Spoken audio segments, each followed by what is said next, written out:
Hello, everyone. Welcome to Something Different. Today is the 3rd of October, and this is the day that Overwatch went down. Yeah, Overwatch 1 is officially dead. All the haters were right. But unfortunately, we will be reborn, and Overwatch 2 and hopefully prosper into the sunset. Whether or not that happens, we will find out. I'm excited. Chat's excited. Chat, are you excited? You gotta show me some excitement for YouTube so that we can all look back on this moment and remember how excited we were for Overwatch 2. Games never die. Yeah, exactly. But yes, with Overwatch 1 on the way out, officially the servers are down, I thought I would go and just sort of do a little bit of a love letter to Overwatch. Because the thing about it is, we started to see everyone tweeting about it. There was a hashtag that's going on Twitter and all that kind of stuff. And Overwatch is literally everything to me and got me exactly where I am now. I was, in 2015, a failing civil and structural engineering student. And I just sort of want to talk about my life going through Overwatch 1, all the big beats of Overwatch 1, all that kind of stuff, and just sort of think about the good times and the bad times that we had with Overwatch 1 and sort of through everything as sort of a final hurrah before we go into Overwatch 2. So let me go all the way back to the start, because I think a lot of people, I've done this before, like a few years ago, but I thought I would sort of hit it again. I'm not doing a recap. I'm not going to be doing anything like that this week. It's just going to be this. So yeah, where do we start? I think for me, like most people, it was 2015, I would say. 2015, I was an engineer, as I said, blowing out in exceptional fashion. I had a test. So Overwatch is coming out. The beta's coming out. I'm starting to look at this. I was a TF2 boy through and through. Medic life. I was a Premier Division medic player in Team 2 in Oz Fortress. Shout out to Oz Fortress. I was having a lot of fun. It was my first sort of like peer into the curtain of competitive sort of video games and esports in a lot of ways.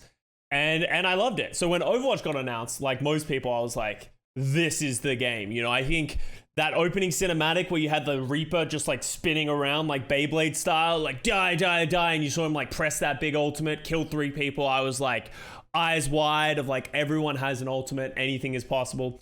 And then like all the cinematics that they have. So I was like everyone when that first happened of, oh my God, I need to get in the beta.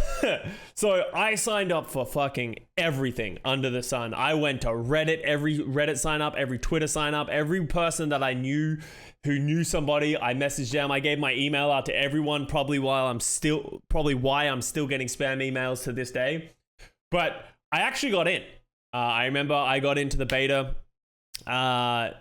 in like one of the earlier waves. I would say probably like the second wave of beta invites. I actually got in, and that was really the thing that changed my life, because I pretty soon after that I went into a university test. It was like a math test. I don't know exactly what class, but it's one of those ones where they give you 5 questions and you have to answer them all, and you get points depending on how far you get through it, how much you apply your knowledge, all that kind of stuff. I got halfway through a question. One of the questions I got halfway through, the rest I didn't know the answers to anything. I remember sitting in that test and that exam just being like twiddling my thumb. It was so bad of me just like thinking about stuff that one of the tutors actually came up and they're like, are you okay?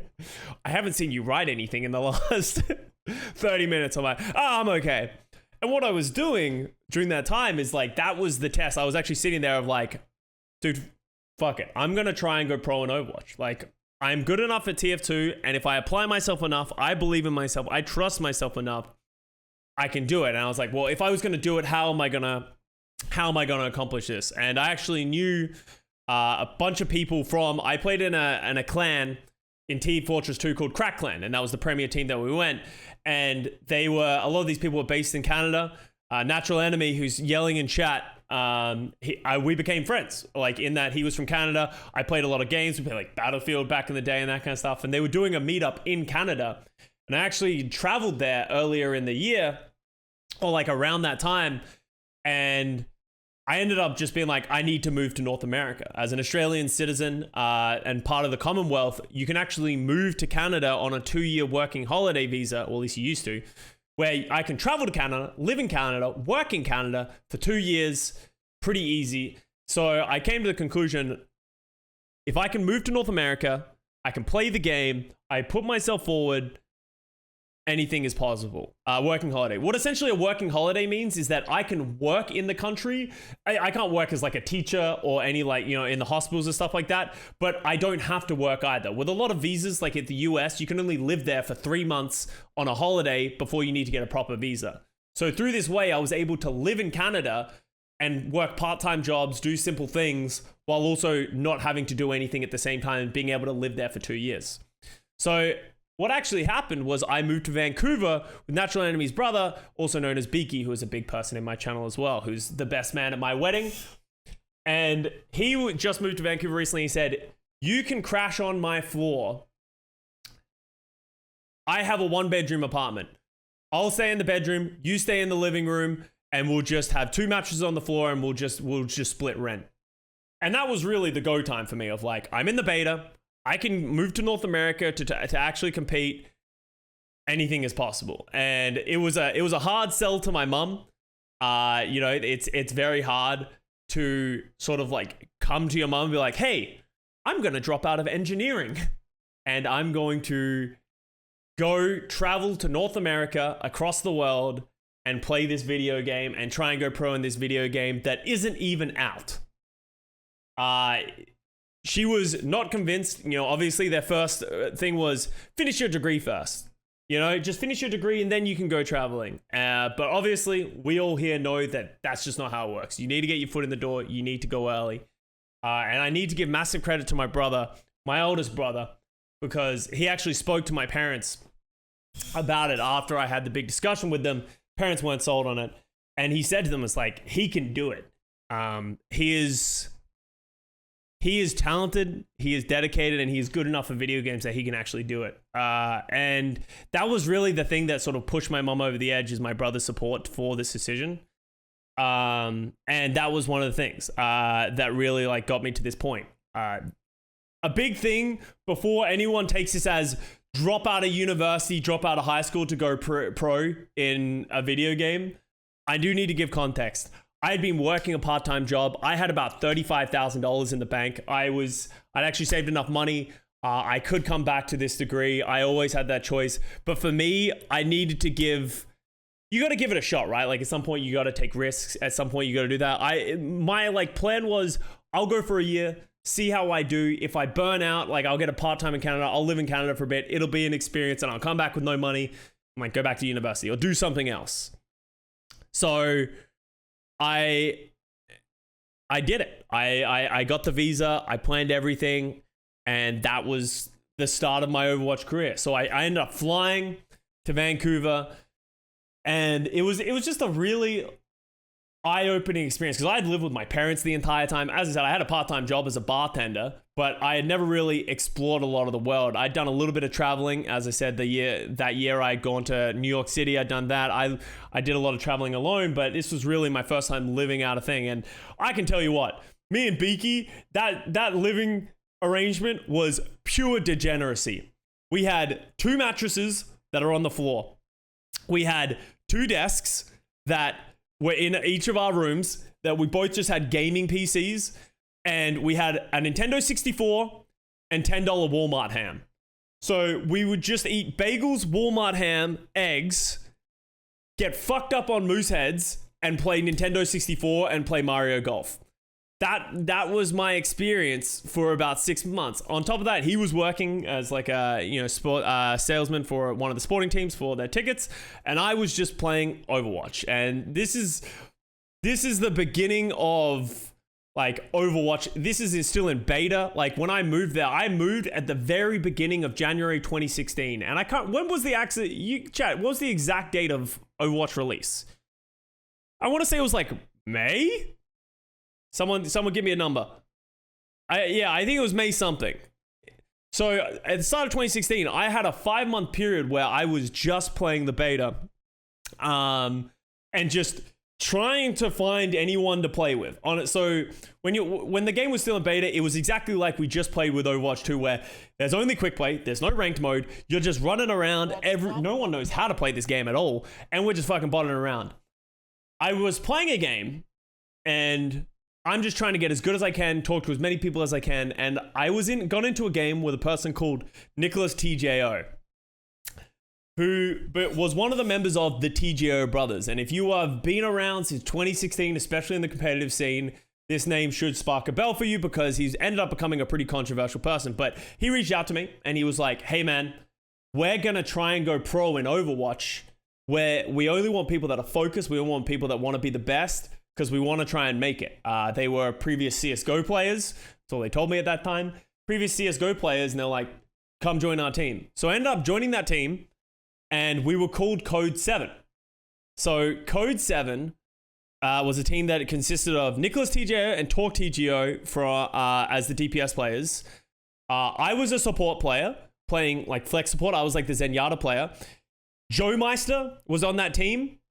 For anyone who knows who Joe Meister is, he was just recently Harrisburg. He was originally on the Season 1 Philadelphia Fusion. Who else was on that team? Did anyone? All right, who else was on that team? We had, what was his name?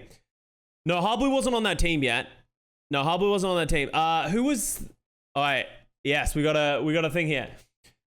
We had JKW and Desro, who were players. JKW was a tank. Desro was the other tank. They eventually left, and we picked up Shake, who ended up becoming a coach for the Boston Uprising over time, and maybe we played with Desro for a really long time, but that was originally our first team.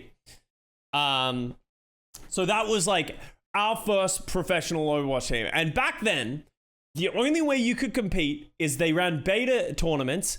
It was Gosu Gamers Weekly, I think is what they were called. And it was fucking Hex and ZP casting in front of the world's worst green screens and just running tournaments for nothing. And it was like you were playing for like $50, $100, and that's when all these teams started being created. So the first major team started coming out. We had Team Envy that ended up being like one of the first teams signed early on. That was a team with like Cool Matt, Tailspin, Stoop, all that kind of stuff. So they were the best in North America. In Europe, we had already started to see the dominance of the team. What was the European team called before they became Envy? The one with Internet Hulk, with Harry Hook, Coco, Chipsogen. Oh, they were called IDDQD. That's right. They were called IDDQD, and IDDQD was on that team. It was IDDQD and Mendo were the DPS players, and they were playing alongside those guys. So what eventually happened in that scene is the North American Envy team eventually fizzled out. So they were dominant in the West. They won a bunch of games, but eventually that team sort of fell apart. And when they fell apart, Cool Matt, Stoop, and Buds. No, what was it? Cool Matt, Stoop. Well, essentially, Stoop asked me to join their team and leave Code 7. And I had all my success on Code 7. We were like not that good. We were like a top 4 team in a lot of tournaments, but we were never the best in the West.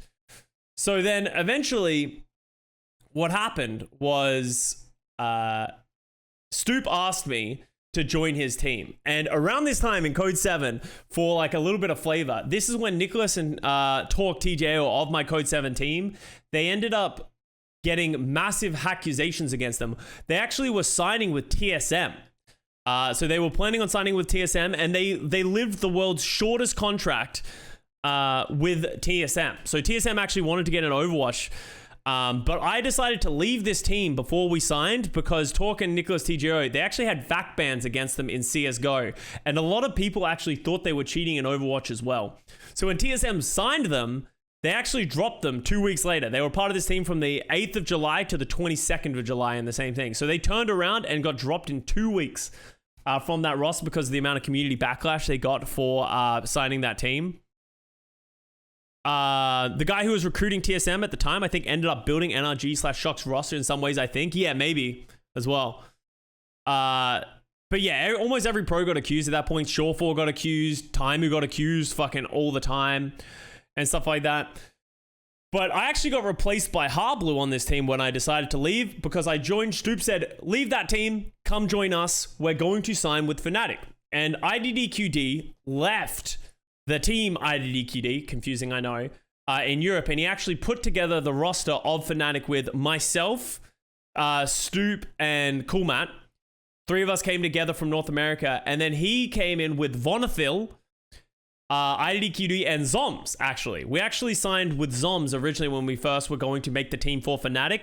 But Zoms got dropped in the first week because he just complained a lot. And like we had a bunch of issues in scrims like in the first week of scrimming. So we were just like, you know what? Buds is like me, Stoop, and Cool Matt were like, Buds is better than Zoms. Like we play with Buds. We played with him for a little bit. We should get Buds. So we ended up dropping Zoms, picking up Buds, and that team became Fnatic. And that really starts the next chapter of we signed with Fnatic, Overwatch is released, and now we have tournaments going. There was a bunch of monthly melee and a bunch of moving around that happened there. It's too much to talk about. But essentially, we are now Fnatic.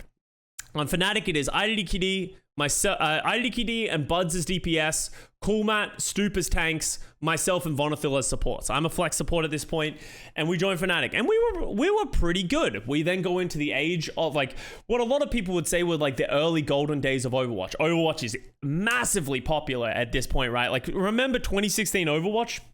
Holy shit, the sky was the limit at that point. We have cinematics coming out. I'm fucking crying every time. Like the Bastion one, they're releasing heroes. There was so much hype around it, and we were just having fun. The esports wasn't enormous, but it was so, I don't know, just so tight knit. It's like early Overwatch. We ended up having our first LAN at Gamescom in Germany, where us as Fnatic, we went and we did pretty well. I think we came third. Let's go back here. So I actually have my record here. So as Fnatic, we went to Gamescom, the Atlantic Showdown. We actually came third in that tournament, losing to Reunited. Reunited was an interesting team. That team had like crews and stuff like that on it. So we ended up doing that. I got to travel to Germany for that. First LAN event, first tournament. I was nervous as shit, but we actually played pretty well.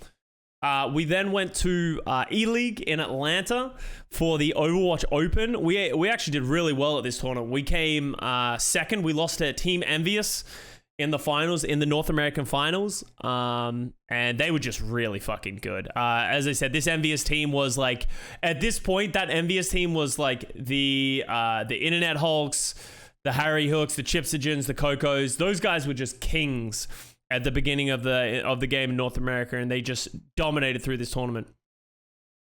Then we went to DreamHack Winter in Jönköping, which is we should have won that fucking tournament, man. DreamHack, anyone who remembers DreamHack 2016, that tournament, man, we should have won it. We beat the Goliaths of NIP, the quad tank legends of NIP. We should have won. Because early Overwatch, if anyone remembers, there is no role queue. So you could play 4 tanks, and the meta was like Lucio, Zen, 4 tanks.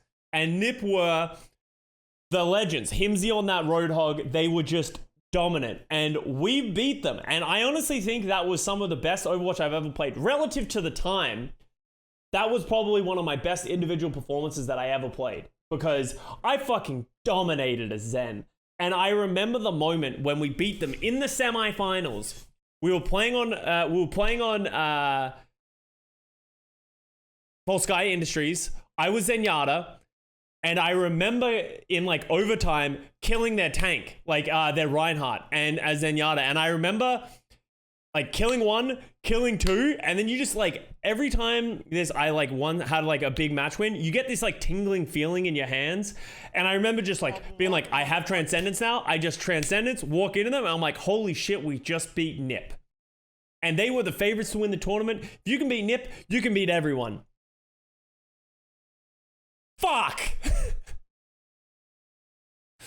Because then we had to go up against Misfits.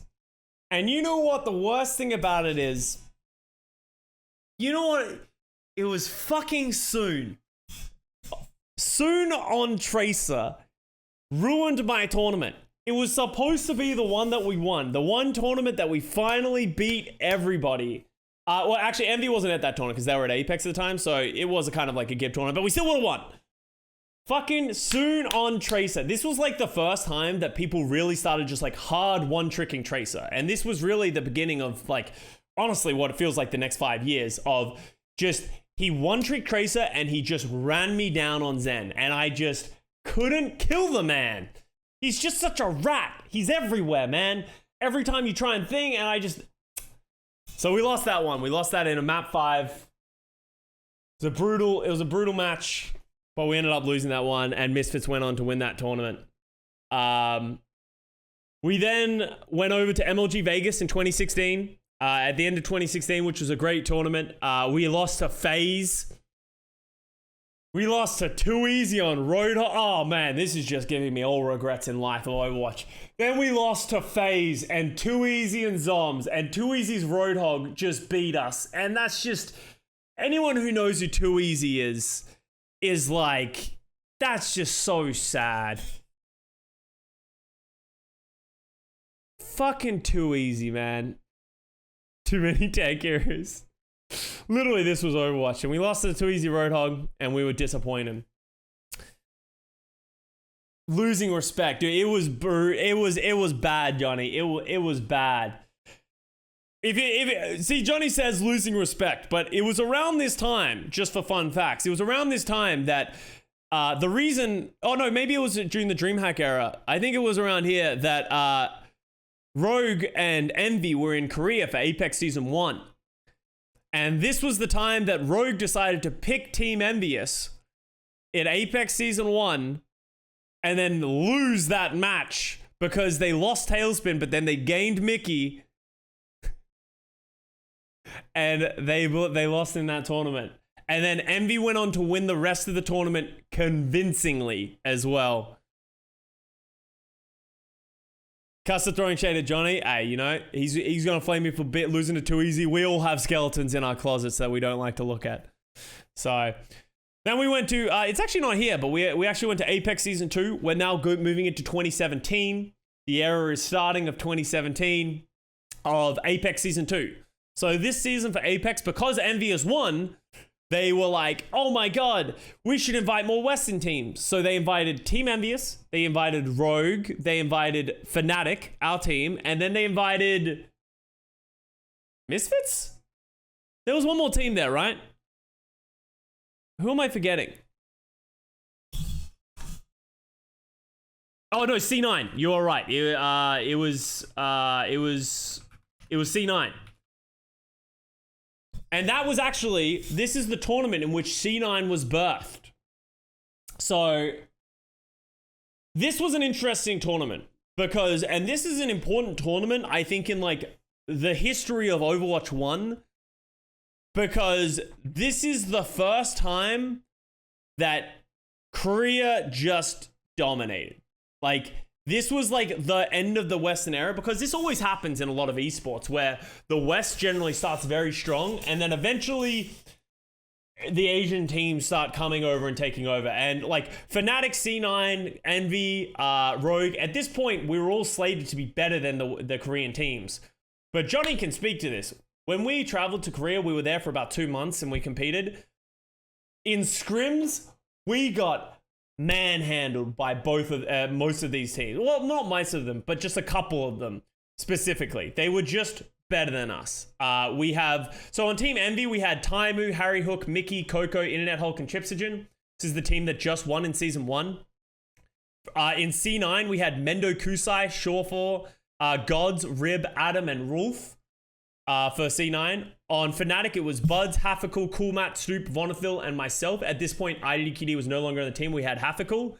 And on Misfits, we had Manhattan, Tavik, Zebasite, Reinforce, Zave, and Nevix.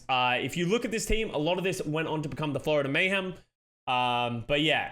And I don't think only one of us made it out of groups. And the reason for that is some of these teams were insane. So let's look at Lunatic High to begin with. A team that went on to become Seoul Dynasty in the future. And this was really like the start of the Lunatic High domination. Eska, Who Are You, Zumba, Miro, Toby, Rai Jae Hong. So Lunatic High, I don't think we took like, we scrimmed them probably like 4 or 5 blocks, which is like probably like 6 or 7 maps. I think we probably took less than 5 maps off them in all of our scrims. Like they just didn't even want to scrim us after that point. And I've heard the same thing from C9 and Misfits. The only team that could really compete with them at this point was Envious. And then we go to LW Blue, which was Sebyobi, Flower, Meko, Janice, Gambler, and Luna. Luna was actually nuts. I'm surprised never made it to the league. LW Blue was the other team that was almost impossible to beat. They were just impenetrable with how strong they were. There were some other good teams in here. Afrika Freaks Blue was average. I didn't think they were that good. Runaway was in here. Stitch, Haxel, Bumper, Kaiser, Coma, Runner, Cox, Shine. It's a great team. Isn't Who Are You like 13 at this point? We had both in our group. Yeah, so Johnny had both. Oh, what the fuck? Johnny had both of those in his group. The other team that we had in our group was Kongdu Panthera.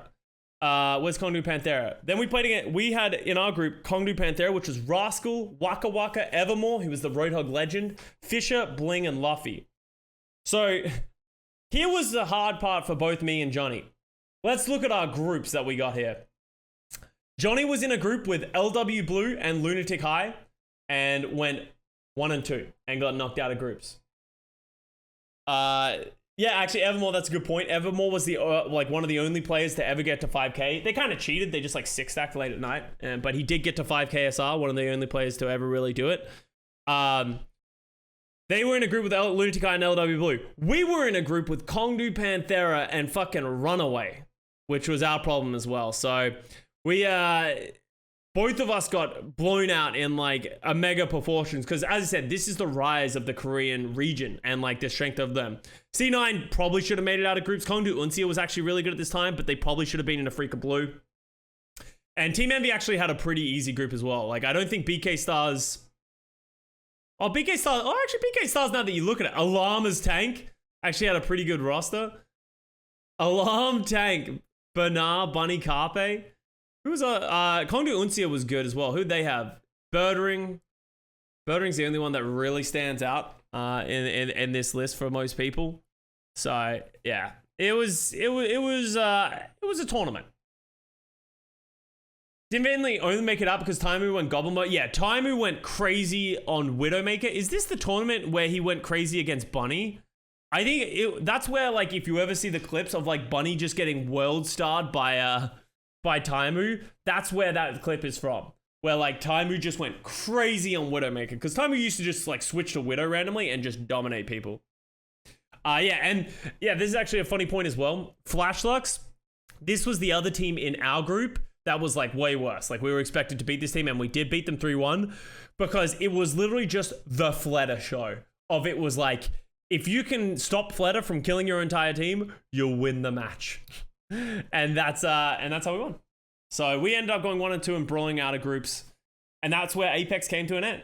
And this is where Overwatch esports hit a really weird spot. Envy went on to lose in like the first round, I think, to Uncia, if I remember correctly. So that tournament sort of didn't really have anything too crazy, but it sort of began the Korean dominance of like this region's probably better than the West. But the interesting thing is that we actually never really got to test that again because we didn't. I think that was the last time that the West got invited to Korea, right? Oh no, Envy went in season 3 as well with Effect. I forgot about that. I don't know how well they did. Oh, and Rogue went as well. Like the old school Rogue with AKM, Soon, Nico. What about the NRG thing? What NRG thing? Are you talking about like the Seagull team? Yeah, Rogue didn't make it out of groups. Envy made it out of groups. Where did Envy end in this tournament? Team Envy came 4th in this tournament. Okay, so they actually did pretty well. I don't remember them. NRG got invited and then got uninvited. Sorry, this seat is taken. But you just said take a seat. Was that for season 2 or was that season 3? I don't remember, but I remember there was a lot of teams that I I remember there was a lot of teams that wanted to go to Apex Season 2. I remember talking after MLG Vegas with Raucus in like an Uber, and he was like, yeah, we're probably going to go to Apex Season 2. And I was like, that's funny. We just got told we're also probably going to go to Apex Season 2. So it's kind of interesting. I don't remember exactly what happened with those like invites, because I don't think it was like, it wasn't qualifiers. It wasn't merit based. It was literally just they invited who they wanted to invite. So, but yeah, so that's the end of the Apex era. And this, as I said, this sort of, we're going into 2017, and this is where like things got a little weird for Overwatch esports, because Blizzard made a very strange decision. So the Overwatch League was slated and was expected to happen in 2018, early 2018. But in 2017, what happened is they sort of stopped allowing anybody to run LAN tournaments. I think it was just like egregiously expensive. It wasn't worth it for anyone. And Blizzard wasn't running any of their own, except for like Contenders Season 0 late towards 2017. So there was no real major tournaments that happened in 2017. So I ended up flying to LA after Korea because I just didn't have a house. And I stayed with at one of the houses of the owner of Fnatic. And I just stayed in the garage. For anyone who remembers, that's when I had garage streams, and I literally just lived in LA, got drunk in a garage, and just played random as games. And because there was no tournaments running, we were still playing with Fnatic and we're playing in tournaments, but our team was sort of falling apart at this point. I think ever since Apex Season 2, we sort of lost confidence in ourselves. The team was sort of falling apart a bit. And what happened with Fnatic and a lot of other teams in 2017 is Fnatic was trying to get an Overwatch League spot. At this point, franchising was aware that it was going to happen for the league. And kind of what was happening with Valorant very recently with the Valorant League, that was happening with the Overwatch League, where endemic organizations are pitching to be a part of the league and try and get their spots. And then as soon as that team realized that they weren't going to get a spot, they pulled out. And this sort of like is true for a lot of what happened in 2017. So Fnatic, around like March or April, they were like, hey, we just got told we're not going to get a franchising spot. We're dropping our entire roster. Like we can't justify paying you guys if there's no future in the esport for us. So I don't blame them for that. It's just the way it is. So we ended up getting dropped by Fnatic as an organization, which kind of sucked. And the team sort of fell apart because there's no tournaments to be played in the future. There was nothing really big to play for. There was like little online tournaments, but nothing really crazy. So the team ended up falling apart. And funnily enough, this is when PUBG came out. And I think I can speak for all Overwatch players when they were like, we just played a shit ton of PUBG. Like I was just playing a crap ton of PUBG, not really sure what my future was. As I said, I was living in LA for a long time, and then I ended up traveling to Toronto because I ended up living with Natural Enemy and Beaky's parents. So I do need to give a shout out. Like I got to give a quick pause because this has gone relative. In like the entirety of 2017, I just like that family let me live with them. So it's an absolutely incredible family, and I owe them a lot because they just I was just like, I have nowhere to live. They're like, just come to Toronto and we have a spare room and you can live with us.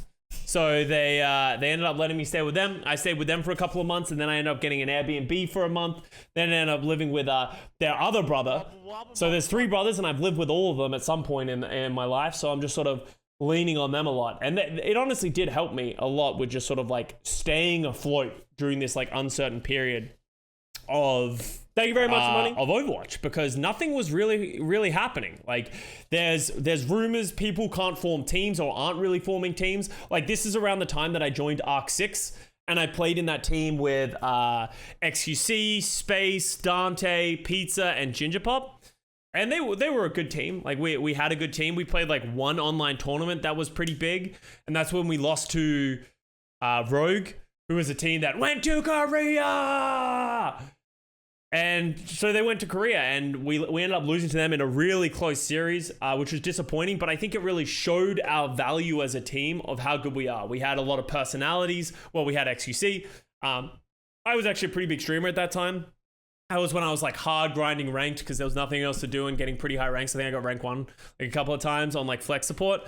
And like I remember like having conversations with like different owners. Like we talked to Reynad on Tempo Storm, like he was trying to get in, but then he eventually didn't get a spot, so he was like, I'm out. I remember at some point XQC messaged me and he was like, guys, oh, sorry, he messaged the group and he's like, guys, there is a League of Legends team that if they win, they are going to get an Overwatch League spot. If they win this one match, they're going to buy an Overwatch League spot, and they said that they're going to sign us. So I'm just like, I didn't even know what League of Legends, I've never played League of Legends at this point, and I'm like, I'm watching this game. So I'm watching this game, don't understand League of Legends at all, and they won. And who would have thought that it wasn't actually true what XQC said? And they actually didn't end up getting the spot, and we ended up not joining the team as a whole. And that was sort of like the unfortunate situation, because that was a good roster, right? Like, you know, you got some really good players on that team, but eventually it came to a point where we just can't justify it, right? Like, we can't justify playing, like staying together as 6, because it was too hard to sell yourself. At this point, teams had started doing scrims and like tryouts for certain teams. Like, I know a lot of people were trying out for the San Francisco Shock. Like, San Francisco Shock signed a roster incredibly early. Like, they signed like Dak and Nomi and Dante really early, and then they signed Sinatra for 150k, and that's like where Mr. 150k came out from. Of like, they signed a roster really early, so that team filled up like crazy fast. So then it just sort of became this like massive like spread out of everyone starts distributing, trying to get as many trials as they can. And honestly, I was really scared for my career, because it really came down to who you know.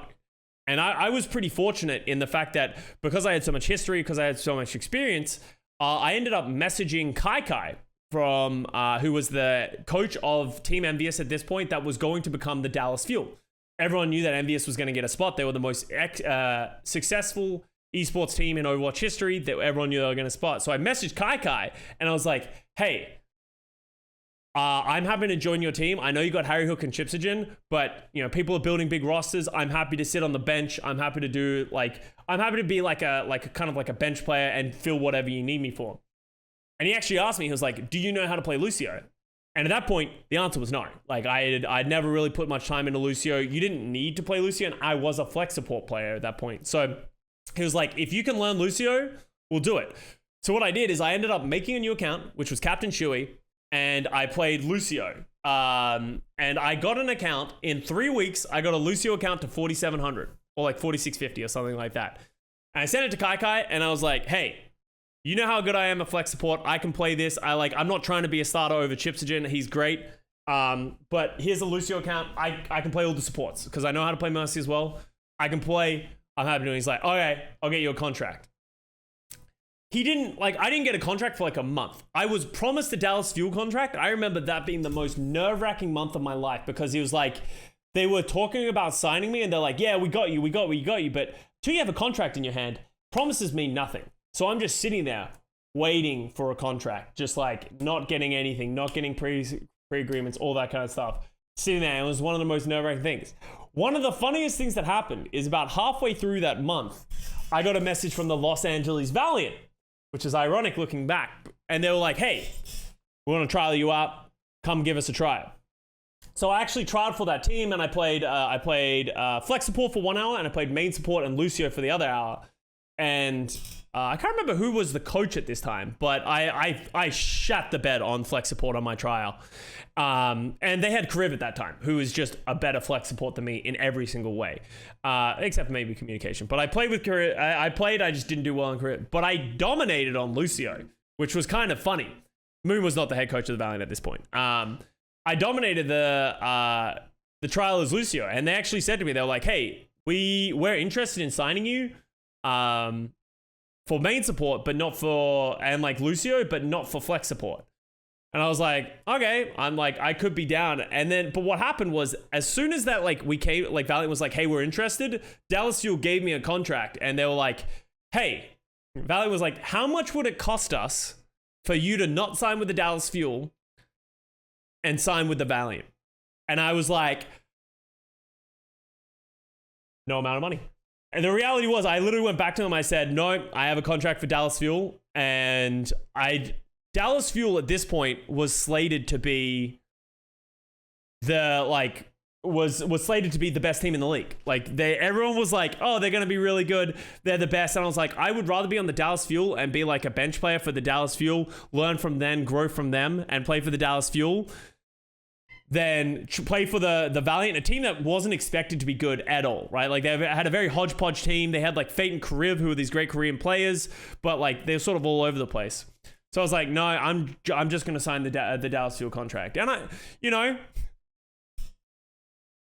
looking back, maybe wasn't the right decision, But hey, everything happens for a reason, and all things start well and end well. And I signed with the Dallas Fuel,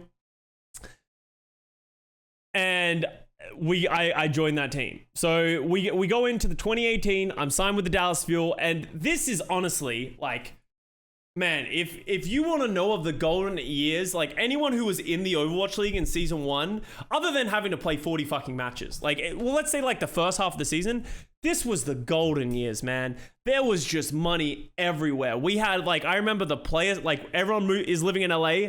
I remember having this moment because they had a player summit in 2018, which was like a week or two before the league was supposed to, before our preseason matches. They had a player summit where they had like, we went to some like big ass fucking fancy hotel. They rented out like a conference room. They had like a bunch of people, like Trevor May, the baseball player, came in to give us speeches. We had a bunch of people give speeches. Jeff gave a speech, giving us stuff. But I remember sitting in that room and looking around that room, and it was literally the best players in the world just sitting in a room. Like, I remember sitting there, and it's like, I'm on the Dallas Fuel with these guys who are like legends of the game. To the left of them is the Seoul Dynasty, which is like all the Lunatic High guys. Then you have the London Spitfire, which was Kongdu Panthera and another team put together. Like, there was just everyone in there, like, and just like coming together, and the league was about to start, and it was legit. Like, we talk about, GC Busan, thank you. There was just, it was crazy. And then like everyone started scrimming. Everyone's in these practice rooms. There's like crazy amounts of money. We got media days. We got everything. This was like peak esports for Overwatch. Like, and we were just trending. We were getting 100K views on every single stream, it felt like, right? Like, we were streaming on a Thursday at 1 p.m. and we still had like half the stadium filled out. We had 100K viewers on Twitch. Everything was crazy. The matches were good. The only thing that was going poorly for me was Dallas Fuel sucked balls. And it was really interesting because I haven't really talked about what went wrong with Dallas Fuel ever, and I probably still won't go too in depth about it, but it was really interesting entering into that team because, as I said, when we joined that league, there were two teams that everyone said who was going to be number one, who was going to be number two. Dallas Fuel was number one, Seoul Dynasty was number two, and that was actually our opening match in the first weekend. And I was on the Dallas Fuel, and I can tell you what, we did not do well in scrims. And as I said, I signed with this team to be a bench player. It's me, XUC, and Seagull were sort of coming in as these guys of like, we weren't expected to play. Like, they had their big 6-man roster. If anything, we were like marketing tools more than anything. But I don't know if the game had changed, what had happened to these players, but we just weren't good. We were really struggling in scrims. Effect was one of the best mechanical players, at least for that time. It was just so impressive to watch play Tracer. He was incredible, but he just couldn't communicate with the rest of the team. He like got really frustrated, got really stressed. And then like, so when we're losing scrims, he would freak out, he would leave, he'd get really frustrated. Taimu was a firecracker to play with. Like, he would have some days where he comes in, absolute ball of energy, very positive, and other days where he just comes in really down and low and negative. And then like, people weren't playing well. All of a sudden, Chipsogen was just never the player he was in prior to the Overwatch League. And it just like everything, and it kind of goes into what I've talked about before, and I'll reference the article that Johnny talked about in a minute, of like, there was so much pressure on us to perform. And I think that was really the big thing that hurt us. As you see Bo flying. Thank you very much, Money. It's like, there was so much pressure that we were supposed to be the best, that when we weren't performing at that level, things just started spiraling out of control. People just like getting really upset. People started getting really stressed. And then like, the coaching wasn't good either. Kai was like the only person and the only coach that we had on that team.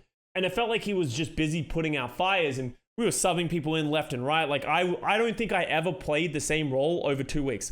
1 week, I would be the flex support on a couple of maps over Chipsogen. And then the next map, I would be, or like 3 days later, all of a sudden I'm playing Lucio instead of Harry Hook, and Harry Hook's now playing Zenyatta. And then like we were just throwing people around everywhere. Fucking Taimu ended up on main tank at some points, right?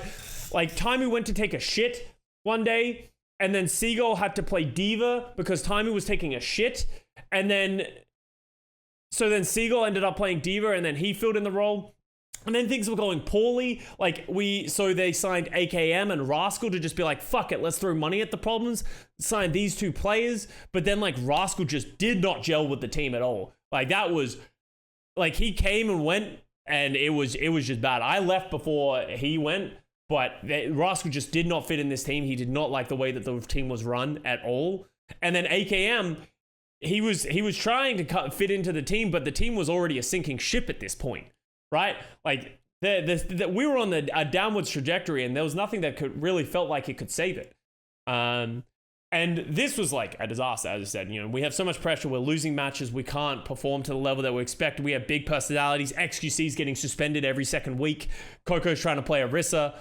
It was real bad, and we were all over the place. And you know, like it's kind of interesting how everything went. I'm not going to go into specifics of teammates and things that went like specifically wrong, but it was just a hot mess behind the scenes. And that's one of the things that I always try to remind people when things aren't performing well in the server, it is not always just the individual player's mechanical skill or their ability to play the game, because we had a wealth of talent in that roster, especially when you add Rascal and AKM.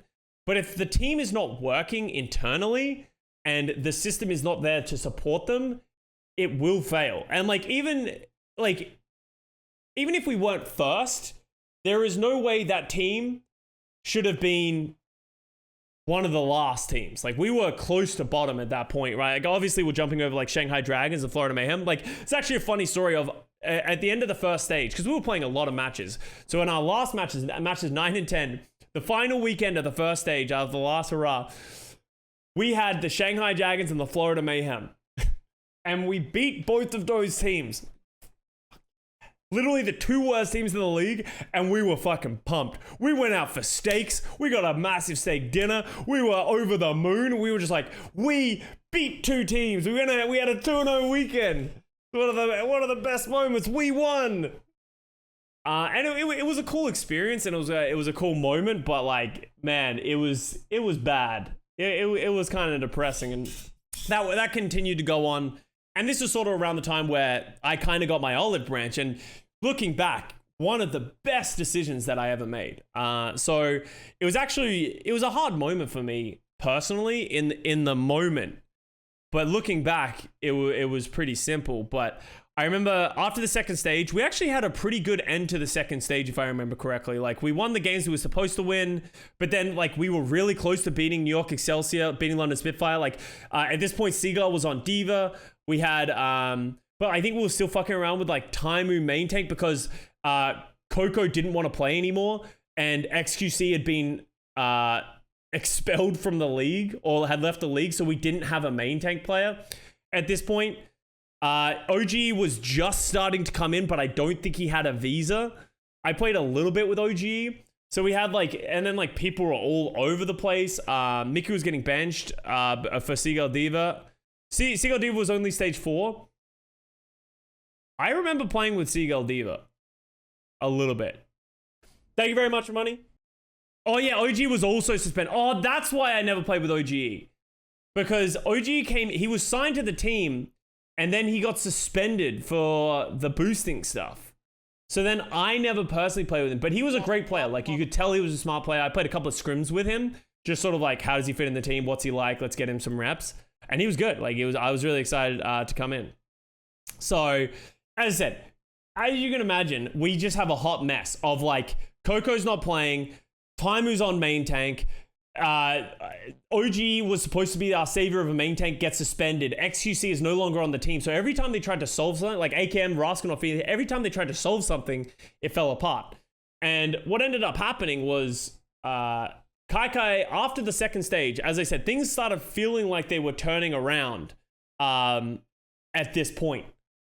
And we're like, we almost beat New York Excelsior. We went to 5 with London Spitfire. It felt like we were starting to get our legs.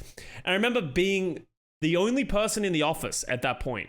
I think I was streaming, or maybe I was just practicing and I was playing ranked in the office, like just after the stage finish.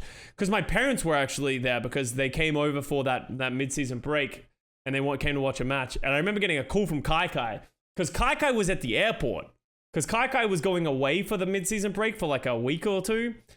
And he calls me from the airport and he's like, hey, we want to trade you for Unko on the Los Angeles Valiant. They're like, we know that you've been struggling on flex support. Like I was kind of like a better Mercy at that point. Like because Mercy was so prevalent in this meta, like Moth meta was like in full effect.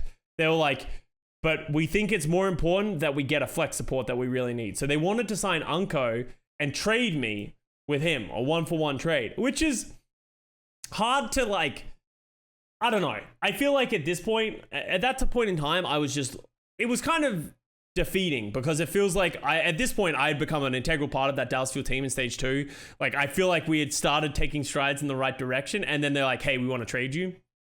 And I remember just like, it fucking crushed me, man. I was so like, it hurt. And he, like Kai said, I don't know the truth to this, but he was like, if you don't want to do the trade, we won't do it. But we just think we think that it can fix our team by getting a really solid flex support in Unko. And I get it. Like I understood that where he was coming from of like Chipsogen could play the Mercy, Unko could play like other things. It could solve a lot of our problems. So I understood the direction of why they were doing it, but it was hard at the time. But then what happened, he was like, hey, talk to the Valiant, hear what they have to say. And they ended up talking to me. I don't know if I talked to them that night, and they were like, hey, we really like the way that you play the game. We want someone who's going to be really vocal, who's going to be able to control the team, who's going to be able to help as a main support, who can play a really good Mercy. And they were like, if you join, Verbo will be benched and you'll be the starter. Because at that point for me, I knew that the bench was not good for you in the Overwatch League. It is a death sentence and it gets very hard to get off the bench. So when Valiant were like, you will be our starter main support, you will be the guy, and you like, we want to put a lot of resources into making you successful. That was really the thing that sort of like triggered me. I was like, you know what? I think I remember the Valiant were like 10-10. They had a 500 record at this point. So I was going from a team that was like, the team was like really, we were like 4-16 on the Dallas Fuel or something like that. And then they were like, on the Valiant, you're 10-10. I'm like, well, we're in for a chance if I join the Valiant. Like, I can actually do something with this. So we end up going through the trade. In that mid-season break, like with my parents, I end up moving to the Los Angeles Valiant. I end up trading the team. And honestly, that team was fucking great. I really like that team. They are very talented players. We had so much great content. We had the Custa News Network. They were really pushing things. They were doing fun stuff. The first thing when I signed with the Valiant, everyone was like, you're going to go there after the In-N-Out incident? And the funny thing is, I hadn't actually watched the In-N-Out incident because I was a player. Like, I didn't really watch the Valiant's content and stuff like that. So I was like, what's the In-N-Out thing? After I had agreed to it, I'm looking at it, I'm like, what's going on in the Valiant? But obviously that was kind of an isolated incident in a lot of situations. And I ended up going to that team. We ended up being very successful. I think we went 7-3 in the first stage that I was there. I was playing almost exclusively Mercy. I think I had really good synergy with Fate. Like, me and Fate were working really well together. Goomba was like the primary coach who was calling a lot of the shots, Goomba and Stoop. So I was working with Goomba directly and Fate, and we were coming up with great comps, great strategies. We played a lot of Farad Mercy. We didn't play purely conventional to everyone, and we had a lot of success. We then went into stage 4, where we went 8-2. I believe we would have had a perfect stage in stage 4 if we hadn't had Soon and Agilities weren't able to play those final 2 games. For some reason or another, they weren't able to play those 2 final games. We had to put other people in. But we went on to win that stage. So they don't know the In-N-Out. Oh, the In-N-Out incident? The In-N-Out incident is like, what happened was the Valiant especially Agilities, was struggling on the roles that he was playing. The In-N-Out incident, for people that don't know, is that the Valiant made a video of Noah, who was kind of like the GM at that point, talking to Agilities and sort of being like, they made it as content though. So it was like, Noah's like, hey, Brady, we need you to know that if you don't shape up, we're going to bench you and we're going to find someone to fill your role. So you really got to focus up and really start performing, which I think we can all agree is a terrible strategy of incentivizing someone to do better by putting their head on the chopping block. But it was made even worse by the fact that it happened at an In-N-Out parking lot while it was raining, so it was in a car. So it's just Noah and Agility sitting in a car opposite each other with someone in the back seat and a camera like, just act like I'm not here. Just pretend I'm not here. You guys are doing great. All right, say it again. Yeah, all right. Last chance, Brady. Focus up.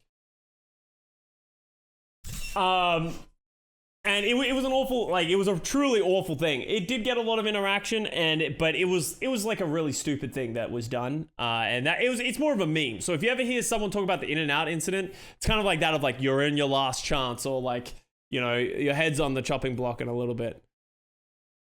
So it was weird. And, you know, like the content guy, I get it. The content guy, like, they wanted to just get clicks. And I think there was more of like, it did bring a lot of generation to the thing, but it was very negative for the Valiant.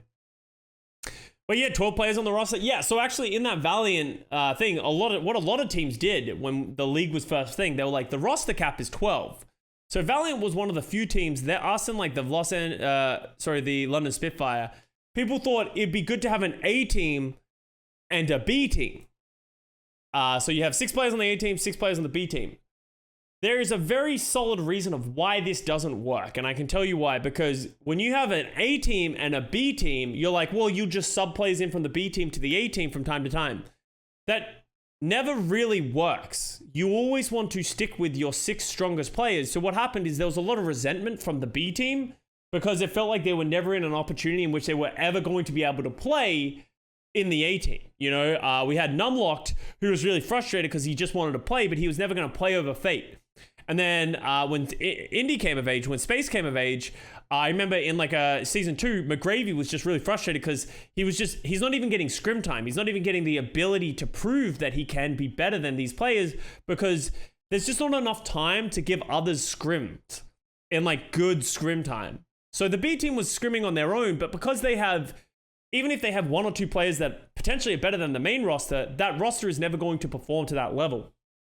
There was even worse things that happened of like, if anyone remembers in like stage 3, when we were 3-0 up on the Shanghai Dragons and you had to play 4 maps, when we subbed in the B team, but we couldn't sub in the entire B team because like Izzyaki didn't have a visa and I don't think Finzi had a visa either. So they subbed in like half of the B team with like half of the main team. And I remember listening to those comms. That shit was a shit show. And we ended up losing a map to the Shanghai Dragons, which then made all of the B team players look worse because they came in and lost to the worst team in the league. So big rosters don't work. And I think you are that was a big lesson that a lot of teams learnt that season. And that is why it is still shocking to me these days that people are still, to this day, trying to make big rosters work, Hongzhou Spark, because it just doesn't. You can't effectively tame these things. The best incident would happen is that you had a contenders team that you could pull from if you ever needed that player. But having bench players, more often than not, these players will just sit on the bench, not get better and not improve because they're not effectively practicing. And therefore, they are never able to get off of the bench. And I think a lot of teams have learned from that. You know, the Atlanta Reign is a team, and Brad has been very vocal about that, like especially with the tank change of like, as much as Gator might be better in certain situations on certain heroes, it is better to just have Hawk be a consistent staple for our team. And that's how we run it, right? So that's what happened. At that point, the Valiant, we end up having a really good season. We win stage 4, which was the first thing that I ever won, right? It's actually funny. You can see it. I have my Wikipedia page still open.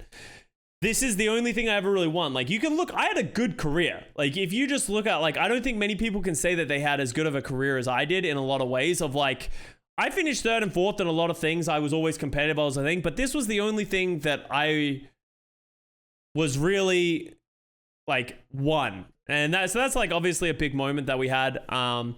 We then ended up finishing second in the regular season, which was a big opportunity. But then we lost in the playoffs. We ended up losing in the playoffs to the London Spitfire. London Spitfire was like an incredible team. Do I want to tell this story? No, we got so long to go. I can't tell the story. Otherwise, this is going to go forever. But London Spitfire were not slated to be good in the playoffs. They were, especially going into it and scrims. But tell it? Okay. Well, okay, let me tell it then. If you guys want me to tell it, I'll pull it. So London Spitfire in the 2018 playoffs is a very interesting story because it actually went through a lot of evolutions. Because in the playoffs, it was only 6 teams. It was the Valiant. Actually, let me actually go to this so I have it sorted out. So it was the Valiant, the Boston Uprising, the Philadelphia Fusion, the Los Angeles Gladiators, the London Spitfire, the New York Excelsior. The Los Angeles Valiant and the New York Excelsior were the top 2 seeds. So we actually got a bye in the first round. And the London Spitfire, we were scrimming them leading into the playoffs, right? Because we weren't expecting, you don't have that many teams to practice against because all the other teams that had fallen out of the playoffs just aren't scrimming. So you had to play against a lot of these guys. And there were a lot of consistent factors of here. Philadelphia Fusion were one of the best teams. So this was actually an interesting meta of, the meta for this playoffs is, this is exactly when the Hanzo came in with Storm Arrows. And that shit was flat broken. So they brought in Hanzo, they completely reworked him, and he was just way stronger than any other hero that existed. And then what happened on top of that, so we had played a lot of Hanzo, a lot of Widowmaker, but then what, I think it was us that came up with it, but the Philadelphia Fusion perfected it, was people would play Roadhog, Orisa, Diva. Which was, or if you didn't want to play Roadhog, you would put your flex support, because the flex support was the one who playing Roadhog, onto Tracer. So the Philadelphia Fusion had Hopper, who was playing Roadhog and Tracer. We had Koriv playing Roadhog and Tracer, and then the only support player that you had was Mercy. And that was my role, obviously, because this is like peak Moth meta. You can heal everyone, you can res people. So it was better to just have high damage with pulled pork, and then play double sniper, and it was really just a massive pick meta.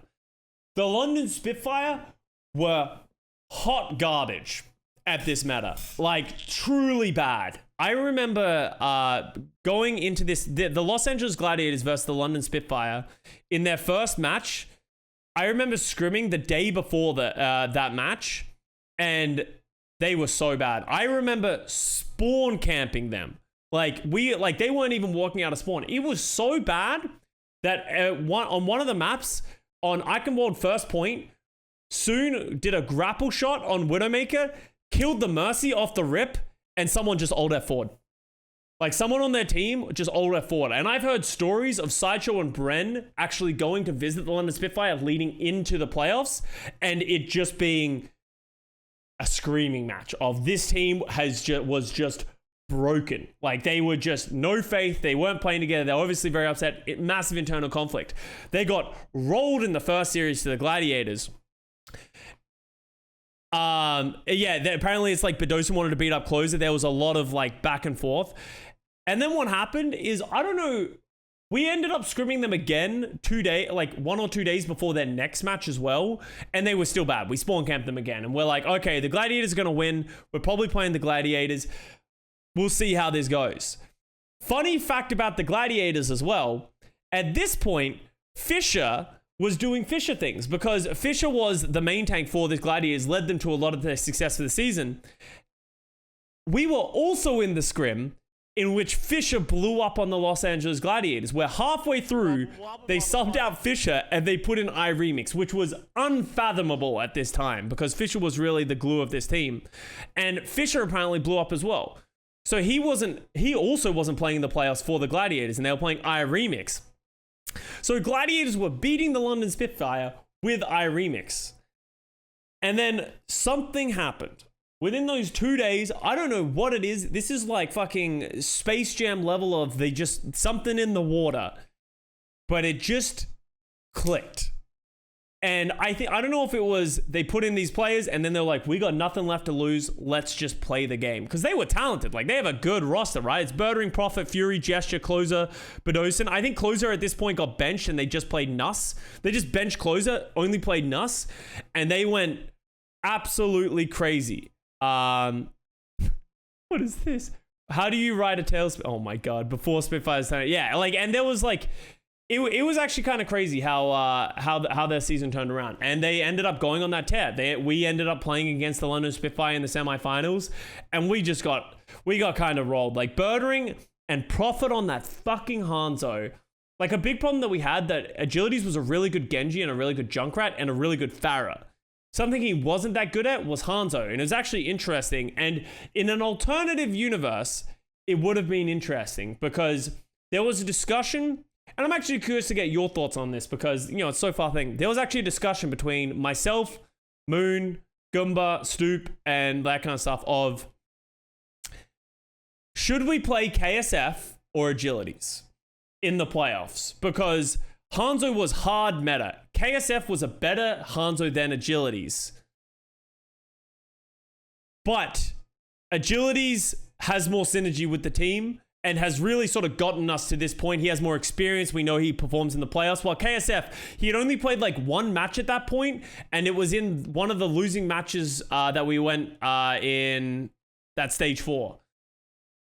So looking back, we probably should have played KSF. And I think that probably would have been the play to do. With that said, I came from a big things that I genuinely believe Agility should have been the person to play in that situation. I was wholeheartedly, he deserved that spot. He deserved to be playing in that situation. He absolutely like won us games, and he was the big player, and he has experience on the stage. But I think, you know, hindsight's 2020. KSF probably was the better choice in that situation. So we ended up losing in the London in the semifinals. London went on to dominate the Philadelphia Fusion, and they won the entire 2018 finals. And that's why it was such a hard, like, that is really the beginning of the meme that is playoff patches, because that was one of the worst playoff patches we ever had, probably losing out to the 2021. Because that Hanzo rework was insane. Like, it really just completely changed how everything, and the meta was just different. So where are we at now? So then we go into the break of 2019. We have World Cup. That World Cup was really fucking awesome for me. Team Australia, like dude, think about this World Cup. Oh my God, I need water. Think about this World Cup. Do you guys remember in the 2018 World Cup where we had qualifiers in 4 different countries? We had a qualifier in Thailand, in Australia, in LA, and Canada? No, France. Or Poland? I don't know. There was another one in Europe or something like that. But yeah, they did a really cool like stuff of like they invited all these teams, all the teams that qualifies. Team Australia went to. Thank you very much, money. Team Australia actually went to the Bangkok one, and we qualified with Team China. Team China was really good. We ended up just beating out Denmark and Sweden. Fun fact: we actually would have been out. We would have been knocked out by Denmark because we lost to Denmark. But Sweden beat Denmark. So Sweden was probably it wasn't the worst because there was like 6 teams in the thing, but Sweden, for whatever reason, just like outperformed Denmark even after we beat Sweden, but then Sweden beat Denmark. And for that reason, we won on map record because we took 1 map off of China.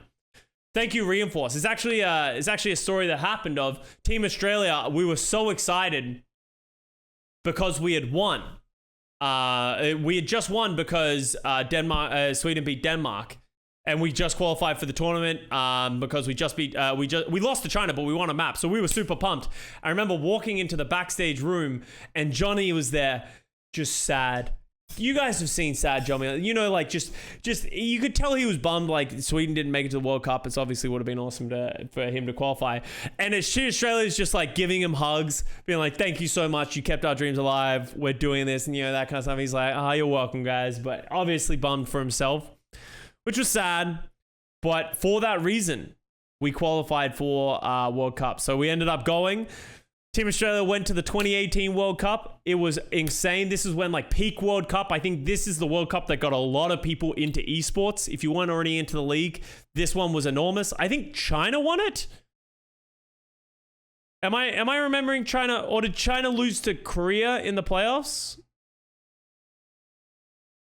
I think China lost to Korea in the playoffs. China made it to the playoffs, which was a big deal. Which was pretty cool. So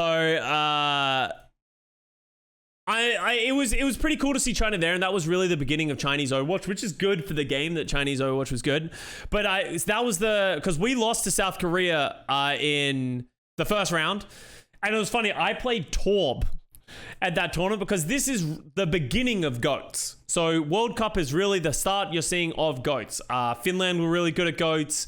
Everyone was playing all these different things, and we realized we weren't going to beat Korea at GOATs. It was just never going to happen. Korea is incredibly good. Their roster was the best the roster that they could have put forward. They had I can't even remember what the team was, but it was a crazy roster. And I played Torb. We got 3-0 rolled out of that tournament. We actually were pretty close on a couple of those maps, but we were just never going to beat them. But it was fun. And then, yeah, South Korea went on. I think Team USA lost to Great Britain, right? That's right. Team USA. I remember getting they lost in the first round. And Team USA, they were peak patriotism. They were so confident that they were going to beat Team UK. They were so sure. They were making fun of everyone. You should have seen how cocky they were. And then they got fucking world starred by the Brits. It was actually funny because Great Britain actually had a really good GOATs team on the back of Fusion's Reinhardt. Fusion's was the world's loudest player that I've ever heard. We had a practice room. I'm a loud player myself, but Fusion's is insanely loud. And yeah, they ended up beating Team USA in the first round, which was a crazy one. So but yeah, that was a cool World Cup. I think it was like one of the big moments for a lot of people. I think that sort of got a lot of people in. Did they play 0 Hour? No, 2019 was when they played 0 Hour. So we're not there yet, because I think that is a big thing. But this is the beginning of GOATs. This was the first time that we had heard the rumors of GOATs in Europe. There were teams that were playing it like a lot in Europe. Teams in North American contenders were playing it a lot. And I think a lot of the World Cup teams, some of them dabbled with it. Some people thought it was beatable with other comps, and that's why some teams really started falling out. And then we go into the Overwatch League of 2019, and GOATs is just massively prominent in this tournament. I was all of a sudden playing Lucio, something that I wasn't super comfortable with, and for the Valiant, GOATs was a hard thing for us to learn. I think we never really came to the same agreement. This really started to begin the friction and the tension of the Los Angeles Valiant and the issues that happened. So there was a big thing of the coaches of Goomba actually was kicked from the team or left after some disputes between himself and Moon. And they ended up being some friction there. And that's what ended up what happened with a lot of the team. And then that started happening all over. They started moving Kriv over to Flex DPS. He played the Zarya. Izayaki came in. He didn't speak almost any English. We had a different assistant coach come in, and Moon essentially came in and started controlling the team a lot more. And that's really where a lot of the issues started to come for the Los Angeles Valiant. We had this massive divide because in the past we were a Western focused team that had Kriv and Fate. And there was a lot of collaboration, but obviously we spoke primarily in English. But what happened was, Kuki came into this roster as well. There all of a sudden was I think there might have been more Korean players and coaches on the team, and it created this massive divide in the roster that started happening, especially when you start losing. it's fine. Like, even in the first season, everything's fine when you're winning, right? You can ignore the issues that are happening. You can ignore the cracks and that kind of stuff because you're winning. It doesn't matter. But what happened was when GOATs come in, we had these massive disagreements of how the game should be played, how GOATs should be played. And I'm a very vocal player, as you can imagine. I have firm beliefs in how you should play the game, and I'm very back and forth. Fate is the exact same way. And what happened is when things are going wrong, like me and Fate started disagreeing a lot. There started becoming a lot of friction in that thing, and this divide started to come in. And it just got worse and worse and worse as time went on. Over time, Moon wanted to play Kooky. At first they wanted to give me a break from scrims to just sort of play, because I was struggling on the Lucio. I'm not blinded by like arrogance or anything like that. I was really struggling on Lucio to catch up. I had never played that role at a very high level. I played it like bits and pieces, but it was just serviceable. Lucio was very important in GOATs in the way that you would play the game, and I was playing against some incredible Lucio players. So I had a lot to catch up with. I actually spent the offseason, I actually took my computer home to Australia when I went to Australia in the offseason to practice, and I just learnt Lucio. I think my mechanics were good. I just didn't have great experience in doing it in scrims at the highest level, and it just took me a really long time to catch up. So at one point Moon was like, oh, we're going to take you out for a little bit and we're just going to play Kooky just to like give you some space and give you thing. And then that's when I worked with Packing directly. Packing ended up coming in as a coach. He was an assistant coach coming in for 2019, and I worked directly with Packing. Packing was like, all right, here's what we're going to do. Me and you, we're going to sit down, we're going to talk through like what we think is important for Lucio, then we're going to watch the scrims, watch other Lucios play, come to an agreement of how we think Lucio should be played, how we think GOATs should be played, and just sort of come to this agreement. So after a week of scrims of that, because this is all preseason, after a week of that, I ended up coming back into scrims, but Moon wanted to keep playing Kooky in half of the scrims. So I was like, I'm not really interested. We were going half the thing, and honestly, it was actually pretty useful because I'm playing scrims, I'm getting experience at the highest level, but then I was able to take a step back, do a review, and I actually think I learned a lot, and I think Packing can speak to that as well. I learned a lot about what really like came into being a good Lucio, but also understanding GOATs at a high level. So then that was going on and we were splitting time. But at that point, I was under the assumption that I was eventually going to take full time. At some point, Moon made the decision to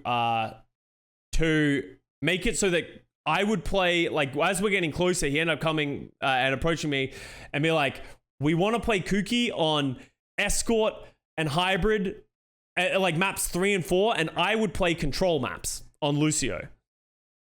So I think this is a terrible idea, and I've actually spoken about this recently when it's happened to other players especially when you're in one meta of you're only playing GOATs, you should never sub a player out for certain maps of like, this player is better on these style of maps. It's like, that's just not a thing, especially when everyone's just playing GOATs fucking everywhere, right? Yeah, it's the Repel Raucus situation for the Houston Outlaws. Like, just pick one. So what happened is, against better judgment, I think I had a much better scrim map win percentage when we were practicing. All points signed that I should have been the Lucio player for this team in GOATs, but it's not my decision. I at the end of the day, I am the player. It all goes on a Moon, and Moon made that decision to play Kooky for those things. So we played the first 2 matches. We lost both of those, which is an interesting one. And it was obviously disappointing. We have a lot of hype coming from us. We were very good in the last season, so people had that expectation of us. So then we lose those first 2 matches. I think it was around after our first 2 matches, I sort of stepped up, and I was like, I don't think we should be splitting time. If you want to play Kooky as the Lucio, you should play Kooky in GOATs. Like, just give him as much time, give him as much experience. I'll take a step back if that's what you want to do. I think I should be playing. I think I am the better choice. But if you want, I don't think we should be splitting maps. You do it. So I stepped back. They were like, okay, we're just going to play with Kooky. And then I don't think I played the next 5 matches or 4 matches. I can't remember exactly when that happened. And then that is when it all went downhill. Instead of just like, oh, we'll bounce back. Because we had a couple of really close losses. Like, we didn't lose those matches by a lot, but things were just going wrong. And obviously there's a lot of issues in the team. We started having communication breakdowns and stuff like that. And eventually we go on to be 0-7. And at that point, we are 0-7. That's where the memes came from, because the motto that the Valiant brought in was "We are 7" when that was happening. So after going 0-7, what ends up happening is that Moon ends up getting dropped as the head coach, and then I end up getting played. You know, if Moon's going to play Cougar's thing, it sort of came back around, and then I ended up coming in. Packing became the interim head coach, who then became that. I ended up playing again. But what happened is, because Moon got dropped as the head coach, it created an even bigger divide between the Western and the Eastern players. Because all of a sudden, the Korean players didn't see Moon as the problem, and the Western players are wanting to play with me, right? Because like of all the success, I have Packing, who has my side as well. So what happens is we have this really big issue of these players are just losing trust in each other. And there's a lot of frustration. There's a lot of harbored resentment. And that's what ended up happening. We started winning more matches as time goes on. You know, we went 0-8, and I think we won a match, and that sort of relieves the weight from your shoulders a little bit. And we actually started doing okay. I think if you don't count the 0-7, I think we went 500 for the rest of the season. We played with Fate for the next stage 2 to some mixed success. I remember having a terrible Dallas Fuel homestand, going 0-2 in matches that I felt like we should have won. Then after the midseason break, we ended up Fate ended up getting traded to the Florida Mayhem. We picked up Fact Fiction. Kriv went back to flex support, I believe. Then we started playing like a bunch of different things. And then, in stage 3, we ended up playing Sombra Goats. And this is an interesting situation with stage 3, because going into stage 3 with Goats, we actually had the Overwatch League, like, competitive operations. They came to us and they said, hey, what do you guys think of 2-2-2? And we're like, we think 2-2-2 will be good for the game. I think it is a better competitive standard. It is one of the things that will solve all these issues of stacking one role to be able to be impressive. Because, people like to say, oh, Goats is the only reason there's 2-2-2. No, in 2016 and 2017, we played primarily quad and 3 tank. Like it was a staple throughout the thing. 2-2-2 was going to be the thing that will standardize how the game should be played and make it way easier to balance. So they actually told us, well, going into stage 4, there is going to be 2-2-2. So a lot of teams, including the Valiant, in going to stage 3 were like, well, shit, we need to do something different. Because at that point, you don't need to be good at Goats anymore. Before, it was like, well, we need to get good at Goats because there is nothing on the horizon that says that it's going to change. But in stage 3, we're like, well, what if we just started playing Sombra Goats? We don't know if Sombra Goats is better, but we know it can beat Goats, and it's hard to deal with if we get good enough at it. And that's what we did as the Valiant. We ended up playing Sombra Goats a lot of the things. We had a lot of success playing Sombra Goats. We actually had a really good stage 3. With Fact Fiction now in the lineup. Space actually took a step back at this point and was and we put in Shax to play Sombra.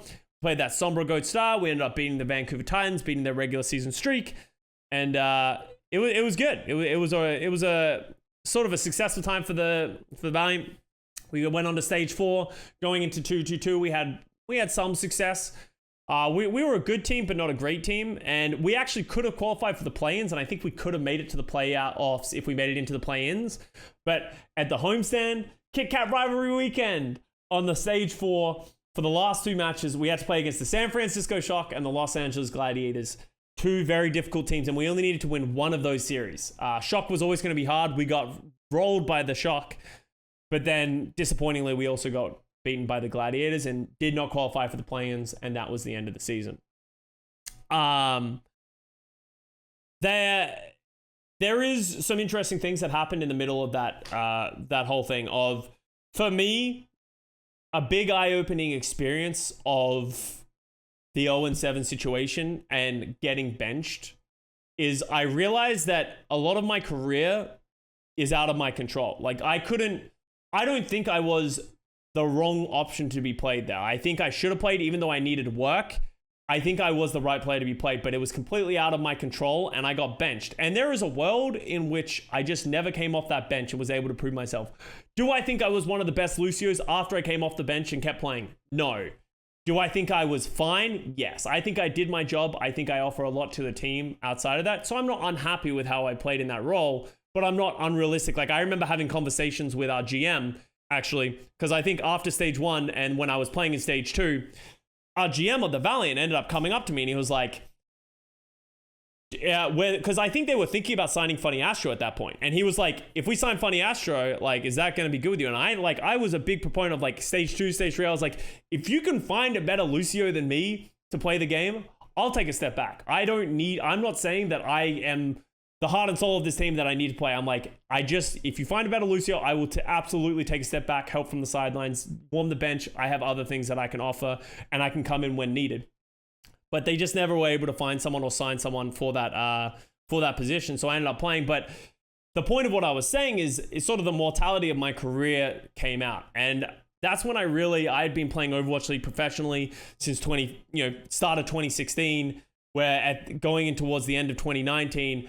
And for me, I was sort of like burnt out. And I think getting benched in that situation, I sort of realized I don't have that passion and that drive anymore. And this has happened to a lot of other public players who people are like, why are they retiring?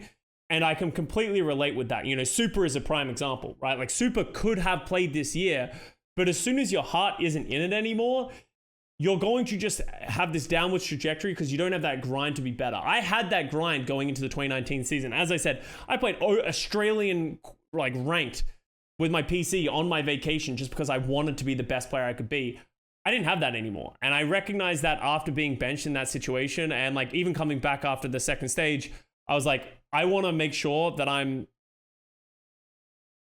can do something else after this. So actually halfway through the 2019 season is when I knew I was probably going to retire at the end of the season. I knew that I didn't want to do this. And that's when I first started having conversations with the talent people at the Overwatch League of like, hey, if I retired, would you guys have a position for me to do the desk, do casting and that kind of stuff? And they were like, yeah, we're absolutely interested in you coming to join the desk next year. So that was already in place and moving from halfway through 2019.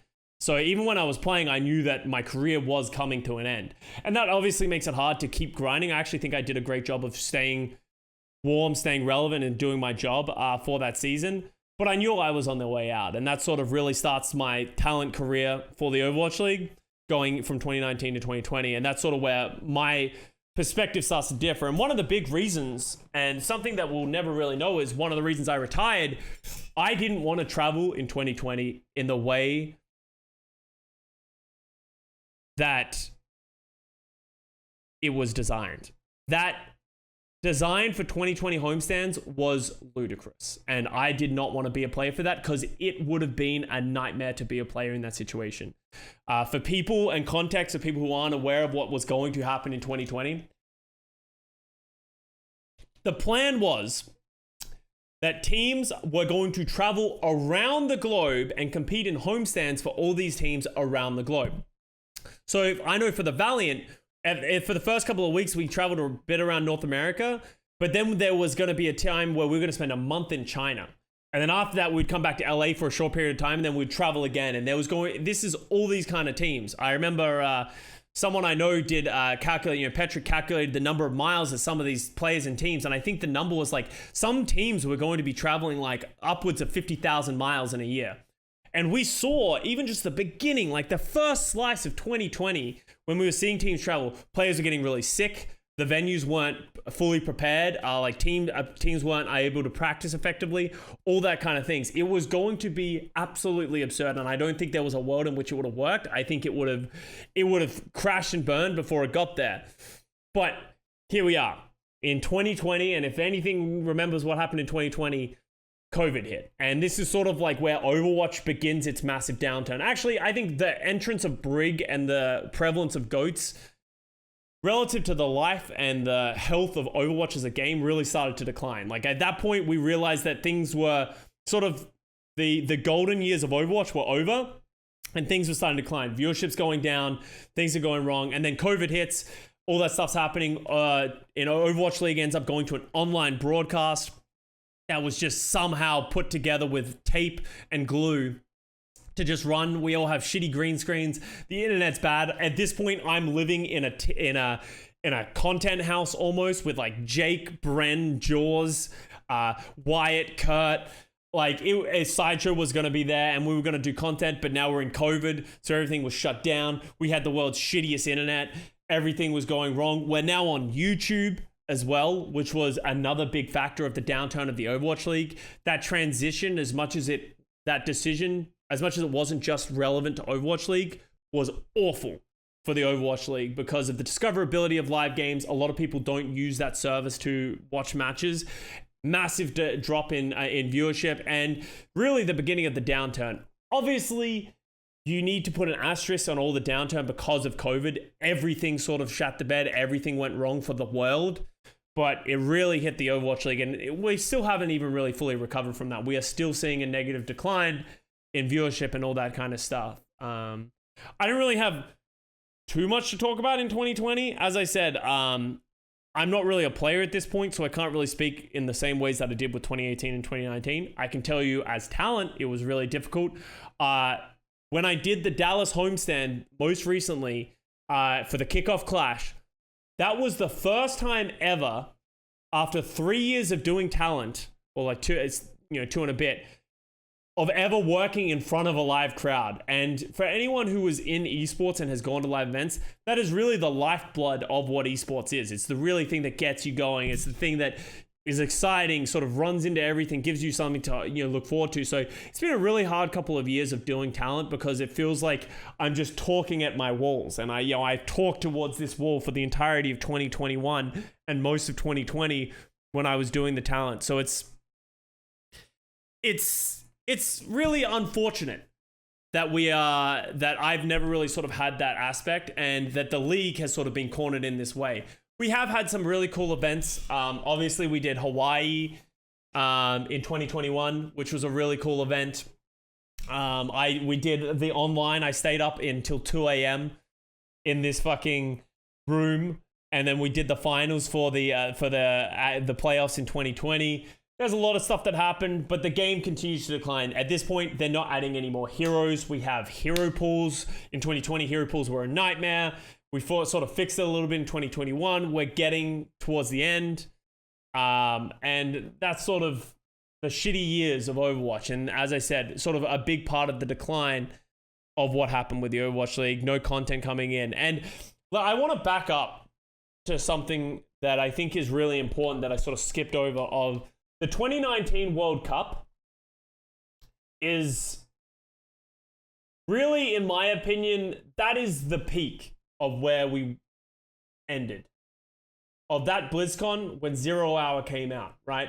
I think that was the peak of where everyone was at their most hype when they announced Overwatch 2. We had the Zero Dark thing come out, everyone's excited, all that type of stuff, and they're like, we'll let you know more in the future. And that's sort of where the darkness of content and just anything sort of went after that. We no longer had any BlizzCons. We no longer had live events. We no longer had content coming into the game for ranked players. So therefore, there are less players coming into the game. There's no monetization of the game, so they're not incentivized to spend money on the league. The league is losing numbers because of the YouTube deal and the dwindling numbers. And that's really an important point in Overwatch history. As I said, this is a love letter to Overwatch, and we talked about all the great moments and how I've gotten to this point, but you really need to recognize one of the worst decisions that I think Blizzard made, which was first of all, I know Overwatch 2 was being rumored and talked about in 2018.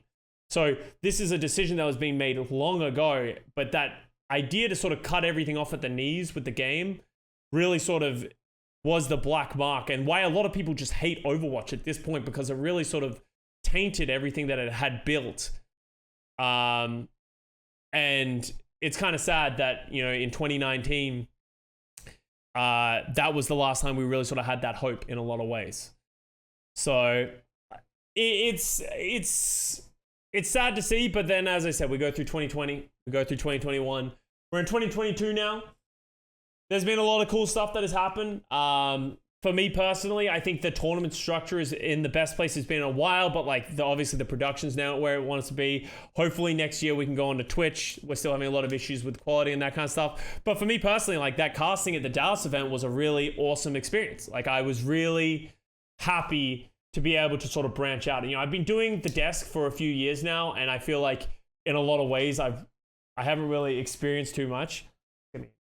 I haven't really experienced too much in terms of actual talent. So I'm hoping to do more casting in the future. As I said, I'm casting Dallas event this upcoming weekend. And I hope to do more casting in the future. It's been great to be able to do the Truck Studios tour, sort of just be able to see and do all the talent with the boys. And this season, I think, has been a really fun one. I think we've started to sort of, at least because we've played on Overwatch 2, it's something new. It's obviously a lot of teething periods, with players not able to practice their game that they're professionally playing effectively. We've had a lot of imbalanced heroes like Junker Queen coming into the game. But this is really sort of everyone waiting for the light at the end of the tunnel, which is Overwatch 2, which is happening in less than 24 hours. And I think that's all I can really speak to. And that's sort of, it's kind of funny. I'm trying to think of things that I can talk about in the last, 3 years that are relative in the same level of detail that I talked about with 2016, 17, 18, 19.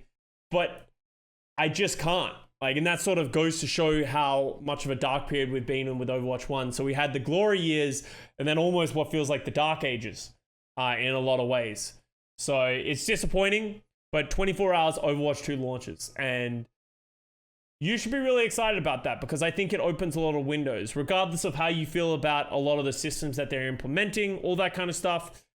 There is a monetization model and there is a future hopefully coming. Only time will tell how successful Overwatch 2 will be. It'll definitely be better than where we have been recently in Overwatch 1. But in Overwatch 2, it is going to be a completely new thing. And I think you should be excited about that because hopefully it breathes some lifeblood in and we can go back to the glory ages of what Overwatch was. But the thing you can't forget, I think a lot of people love to focus on the negativity of everything that has happened in Overwatch, especially because recency bias of the last 3 years. But there has been so many incredible things that happened through Overwatch. You can think of the bad times, but you got to think about the good times as well. I was a failing university student back in 2015. And since then, I have met a lot of great friends, lifelong friends that I will never forget and I will always remember for that stuff. I've lived and learned so much about myself. I've met my fiance at the Los Angeles Valiant. We're going to get married next year. I've met an incredible number of people who have just taught me so much in life, who have become great lifelong friends that I hope to have for the rest of my life. I have you as an amazing community. Honestly, not just you guys in my community who, I appreciate and love everything you guys have done. It's also everyone else in the Overwatch community who have gone through the whole thick and thin of it. It's so easy to be jaded and only think about the terrible things that we talk about, but we've been through a lot. And I really, really hope that we can get back to a point in which it feels like we're experiencing something special together. I'm looking forward to when the cinematics come out and when we can watch them and we can feel that joy and then we can play things together and love these things together and really rally together as a group, because it's not just me. So many people have built so much of their lives off of this game. And, I just want to say thank you to Overwatch and thank you to everyone in the community. That's my love letter to Overwatch. Thank you very much for watching. I hope you guys enjoyed it. A little bit of history of my life and Overwatch as a whole. Here's to a prosperous Overwatch 2. Love you all. See you next time.